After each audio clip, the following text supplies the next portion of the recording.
ഒരു കാലത്തിന്റെ ശബ്ദമാവേണ്ട ഒരു ഉമ്മയുടെ വയറ്റിൽ 10 മാസക്കാലം ഗർഭം അവസ്ഥയിൽ നിന്ന് നൊന്ത് പ്രസവിച്ച ഉമ്മയുടെ കണ്ണീർ തുള്ളികളെ പോലും വേദനിപ്പിച്ചുകൊണ്ട് അരികിൽ ശുക്കൂർ എന്ന് പറയുന്ന ചെറുപ്പക്കാരനെ കൊന്നൊടുക്കിയിട്ട് കാലഘട്ടത്തിന്റെ ചമത്തുകൊട്ടയിലേക്ക് നിങ്ങൾ പറഞ്ഞേച്ചപ്പോ, കാലത്തിന്റെ അപരികക്കുള്ളിലേക്ക് പറഞ്ഞേച്ചപ്പോ ഒരു ലീഗുകാരനും നിങ്ങളെ തേടി വന്നിട്ടില്ല, ഒരു ലീഗുകാരനും കരാറെടുത്തിട്ടില്ല, ഒരു ലീഗുകാരനും കത്തിയെടുത്തിട്ടില്ല, ഒരു ലീഗുകാരനും തോക്കെടുത്തിട്ടില്ല.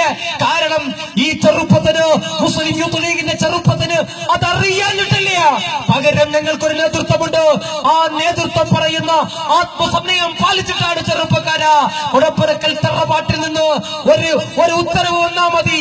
ഈ ചെറുപ്പത്തിനോട് ഒന്ന് പ്രതികരിക്കാൻ പറഞ്ഞാൽ ഏത് അധർമ്മത്തിന്റെ ഇരുമ്പ് വാതിലുകളെ ചവിട്ടി പൊളിച്ച് ഈ യുവത്വം കടന്നു വരിക തന്നെ ചെയ്യും. പ്രിയപ്പെട്ടവരെ, അതിന് കഴിയാനിട്ടില്ല, അതിന് കഴിയാനിട്ടില്ല.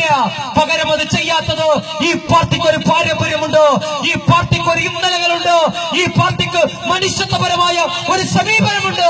അതുകൊണ്ടാണ് പ്രിയപ്പെട്ടവരെ, ഇവിടെയൊന്നും ലീഗ് കലാപമുണ്ടാക്കിയില്ലല്ലോ, ഇവിടെയൊന്നും ലീഗ് കലാപത്തിന് നേതൃത്വം കൊടുത്തില്ലല്ലോ. ഇവിടൊക്കെ ഒരു കലാപമുണ്ടാക്കാനുള്ള ശ്രമമാണ്. എന്നിട്ട് കാസർകോട്ടെ കലാപവുമായി ബന്ധപ്പെട്ട് UAPA ചുമത്തണമെന്ന് പറഞ്ഞു. പോലീസുകാരൻ FIR എഴുതി. എന്താ FIR എഴുതിയത്? പോലീസുകാരൻ FIR എഴുതിയത് മദ്യാസക്തിയിൽ ആരെങ്കിലും കൊല്ലണമെന്ന് പറഞ്ഞ് ഊരിപ്പിടിച്ച കത്തിയുമായി നടന്ന ചില ആളുകൾ പള്ളിക്കകത്ത് വെളിച്ചം, ഉസ്താദിന്റെ റൂമിൽ വെളിച്ചം കണ്ടപ്പോ അദ്ദേഹത്തെ പോയി വെട്ടിക്കൊന്നു എന്നാ പറയുന്നത്. അതാണ് FIR.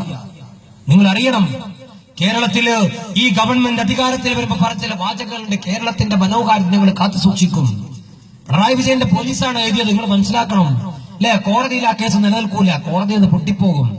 കോടതിയുടെ നിയമം എന്താ? ഇന്ത്യയുടെ കോടതിയുടെ നിയമം എന്താണ്? No one shall be punished until the guilty is proved beyond unreasonable doubt എന്നാണ്. 100% സംശയാസ്പദമല്ലാത്ത രീതിയിൽ ഒരു കുറ്റം തെളിയിച്ചാൽ മാത്രമാണ് പ്രതികൾ ശിക്ഷിക്കപ്പെടുക.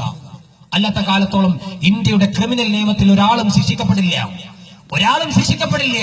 അതാണ് റിയാസ് മൗലവിയുടെ കാര്യത്തിൽ സംഭവിക്കാൻ വേണ്ടി പോകുന്നത്. കാരണം സാഹചര്യ തെളിവുകൾ കൃത്യമായി ഇല്ല.